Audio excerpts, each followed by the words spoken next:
Friends, कैसे हैं आप लोग? आई होप अच्छे ही होंगे। आप सभी का स्वागत है अंगरटेक यूट्यूब चैनल में। आज हम बात करने वाले EPS 95 पेंशन के बारे में, जो कि 7500 रुपये प्रति माह मांग को लेकर के धरना प्रदर्शन दिल्ली के जंतर मंतर पर हो रही है। आइए इसके बारे में हम बताते हैं आपको। EPS 95 पेंशन धारकों के लिए न्यूनतम पेंशन को 1000 से बढ़ाकर 7500 प्रति माह करने की मांग को लेकर 9 मार्च 2026 से दिल्ली के जंतर मंतर पर 3 दिवसीय राष्ट्रव्यापी विरोध प्रदर्शन चल रहा है। सरकार इस पर अभी विचार कर रही है लेकिन कोई अंतिम अधिसूचना जारी नहीं की गई है। हायर पेंशन के लिए अब अतिरिक्त योगदान की आवश्यकता नहीं है। EPS 95 पेंशन से संबंधित मुख्य बातें बताते हैं। जो EPS 95 पेंशन रजिस्ट्रेशन कमेटी के बैनर तले पेंशनभोगी पिछले 9 वर्षों से अपनी पेंशन को 1000 से बढ़ाकर 7500 करने की मांग कर रहे हैं। 9 मार्च 2026 से नई दिल्ली के जंतर मंतर पर 3 दिनों का बड़ा विरोध प्रदर्शन शुरू हुआ है। और आगे देखते हैं, जो कि 4 नवंबर 2022 के सुप्रीम कोर्ट का फैसला के बाद जो कर्मचारी अधिक पेंशन यानी कि हायर पेंशन का विकल्प चुनना चाहते हैं, उन्हें अब अतिरिक्त योगदान करने की आवश्यकता नहीं है। जो सरकार की ओर से क्या था, श्रम एवं रोजगार मंत्रालय के अनुसार EPS 95 एक आत्मनिर्भर योजना है जो कि 8.33% नियोक्ता योगदान पर आधारित है और अभी तक कोई आधिकारिक वृद्धि की घोषणा नहीं हुई है। जो कि अगली कार्रवाई क्या होने वाली है, इसके बारे में बात करते हैं। आने वाले समय में यदि सरकार इन मांगों को स्वीकार करती है तो न्यूनतम पेंशन राशि में भारी वृद्धि देखने को मिल सकती है, जिससे लगभग 8.1 मिलियन पेंशन लाभार्थी होंगे। EPS 95 के अंतर्गत आने वाले मुख्य लाभार्थी कौन कौन हो सकते हैं?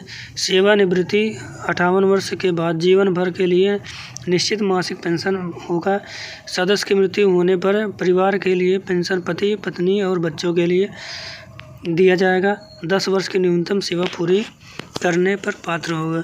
उच्च पेंशन का विकल्प होगा। 4 नवंबर 2022 के सुप्रीम कोर्ट का फैसले के बाद में जो कर्मचारी अधिक पेंशन हायर पेंशन का विकल्प चुनना चाहते हैं, उन्हें अतिरिक्त योगदान करने की आवश्यकता नहीं है। क्योंकि EPS 95 पेंशन के मुख्य मंत्री केंद्रीय श्रम और रोजगार मंत्री मनसुख मंडाविया हैं। यह योजना श्रम मंत्रालय के अधीन आती है। न्यूनतम पेंशन बढ़ाने की मांगों पर चर्चा के लिए पेंशनभोगी प्रतिनिधिमंडल ने वित्त मंत्री निर्मला सीतारमण से भी मुलाकात की है। श्रम मंत्री मनसुख मंडाविया EPS 95 के लिए जिम्मेदार हैं। वित्त मंत्री निर्मला सीतारमण पेंशन निधि और बजट के लिए और पेंशन राज्य मंत्री जो है डॉक्टर जितेंद्र सिंह पेंशन भोगियों से संबंधित मामलों के लिए हैं। EPFO पेंशन बढ़ाने की मांग के बीच अभी भी 1000 रुपये प्रति माह की न्यूनतम पेंशन प्रदान कर रहा है, जबकि प्रदर्शनकारी पेंशन भोगियों ने इसे 7500 से 9000 रुपये की मांग की है। जो कि EPS 95 कर्मचारी पेंशन योजना 1995 है, जो कि 58 साल की उम्र के बाद नौकरी पेशा लोगों को न्यूनतम पेंशन देती है, जिसकी मौजूदा दर 1000 है। लेकिन यूनियन ने इसे बढ़ा करके 7500 या 9000 तक करने की मांग कर रही है, जिस पर सरकार विचार कर रही है और इसे बढ़ाने की उम्मीद है। खासकर जी हाँ, EPFO पेंशन में वृद्धि होने वाली है। संशोधन कर्मचारी पेंशन योजना EPFO 95 के तहत न्यूनतम मासिक पेंशन को बढ़ाकर 7500 रुपये करने का प्रस्ताव दिया है, जो कि ये मनसुख मंडाविया के द्वारा सूचना मिली है। EPFO की न्यूनतम पेंशन जो है 1000 से बढ़ाकर 2500 या 5000 या 9000 तक के प्रस्ताव विचाराधीन है, जिस पर सरकार निर्णय लेगी। हालांकि अभी तक कोई निश्चित समय सीमा नहीं है, लेकिन ट्रेड यूनियनों और पेंशन द्वारा 7500 रुपये की मांग की जा रही है और इस संबंध में जल्द अपडेट आ सकती है। वर्तमान स्थिति और प्रस्तावित बदलाव क्या है? वर्तमान न्यूनतम पेंशन जो है अभी EPS 95 के तहत न्यूनतम पेंशन 1000 प्रति माह है, जो कि 2014 से नहीं बदली है। अब प्रस्तावित वृद्धि क्या होने वाली है? 1000 से बढ़ाकर 2500 करने पर विचार किया जा रहा है, परंतु 5000 तक बढ़ाने के प्रस्ताव पर चर्चा चल रही है, जिसका समर्थन कर्मचारी यूनियनों द्वारा किया जा रहा है।